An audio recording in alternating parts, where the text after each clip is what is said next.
What up? This is Rama Screen covering movies, TV, and entertainment, and here's my review of Amazon Prime's new series, Hunters. Hey, before you watch this review, please subscribe to my channel, press that like button, and ring that bell so you can get notified whenever I post new videos. And if you would like to help support this channel, please do so at patreon.com/ramascreen.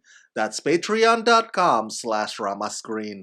Let's rock this! First up, I would like to say thank you to Amazon Prime for granting me the screener to this new show. They've asked me to not spill spoilers, therefore I will honor their request. Okay, those of you who know me well know that I am a huge fan of revenge stories. You know, payback, retribution, the oppressed defeating their bullies. That's what Hunters essentially is. After the horrendous World War II that killed the lives of 6 million Jews, the survivors that migrated to America are now hell-bent on applying their brand of justice by way of eye for an eye. But creator, showrunner, writer David Weil also presents it as some kind of superhero team like X-Men. Or another way of looking at it is Al Pacino is Van Helsing, along with his group of ragtags going after vampires and foul creatures among us that go bump in the night. But just a little heads up.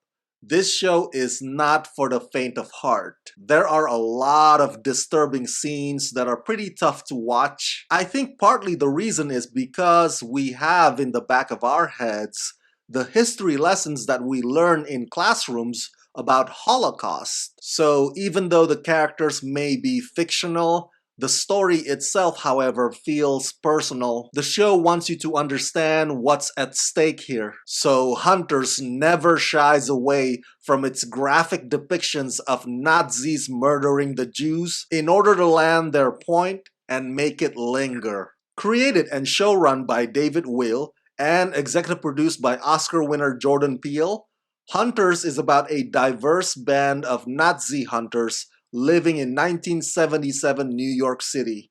They have discovered that hundreds of high-ranking Nazi officials are living among us and conspiring to create a Fourth Reich in the United States.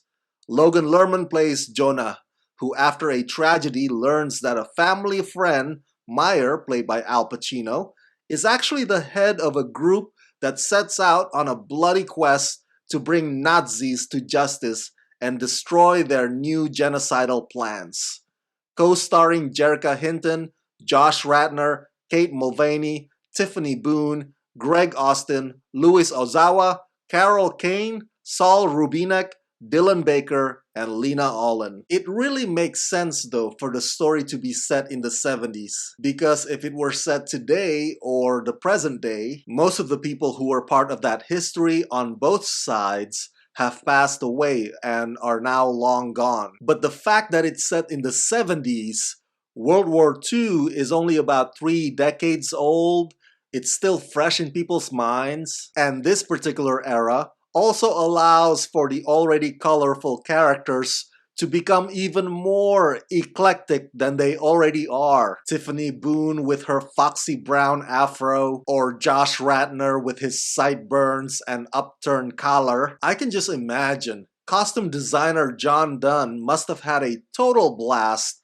helping make these different personalities come to life and making them pop. There are flashbacks in each episode showing the devastation in Auschwitz prison camp. This is the part that's jaw-dropping to me because the production set design for it is absolutely remarkable. I'm talking about Schindler's List, boy in the striped pajamas level here. I probably shouldn't be too shocked since Amazon has money to burn, but seriously, the attention to details and the authenticity of the scenes taking place in that camp, I mean, they spared no expense. The word ambitious doesn't even begin to describe how committed this show is in terms of its technical aspects. Speaking of which, the cinematography also really aims to give you that visceral experience, whether it's the frequent bird's eye shot or the movement and the placement of the cameras at peculiar angles, it really adds to this show's many suspenseful moments. With regards to the performances,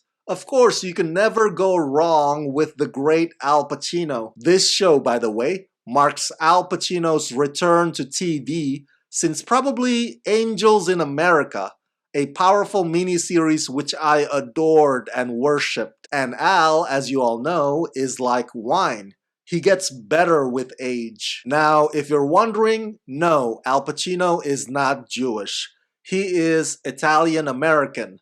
But he has played Jews on screen before, like his character Psylocke in The Merchant of Venice. As the character Meyer Overman on Hunters, Al Pacino still retains his signature volcanic, explosive, loud reactions that we're all familiar with. But he also taps into this old man anxiety and obsession. Like there's this one thing that he has to do before he kicks the bucket, and therefore nothing else matters. Logan Lerman's character Jonah jokingly refers to Meyer as Professor X or Bruce Wayne, and in a way which goes to what I implied earlier about this show following superhero team formula, that is what Meyer more or less represents. Now, Jonah, on the other hand, is akin to Luke Skywalker in training, a protege whose rage fuels him but also occasionally blinds him. Logan, in my opinion, is terrific at overplaying his hand, which is what Jonah often does. The other supporting characters also have their own interesting backstories and motivations, all of which are fairly spread around across 10 episodes. Each of them has something to lose, and some of them even wonder why they do what they do at all. And this show has a very Robert Rodriguez grindhouse way of introducing them, which leads me to my last point. Yes, Hunters is a bloody, fantastic revenge series, and yes, it is quirky as well from time to time. It even has its own relentless T-1000-esque assassin. Not to mention it has the best opening title credit that I've seen in a while. But the reason why I said earlier that the show also feels personal is because the characters take their vendetta to heart, and because underneath it all, there's this somber, solemn acknowledgement and reflection that comes with any Holocaust-themed dramas. So, as uncomfortable as some of the violence may be on this show, it's also designed to make you pause for a minute, fully knowing that such evil, a genocide of such magnitude, actually happened.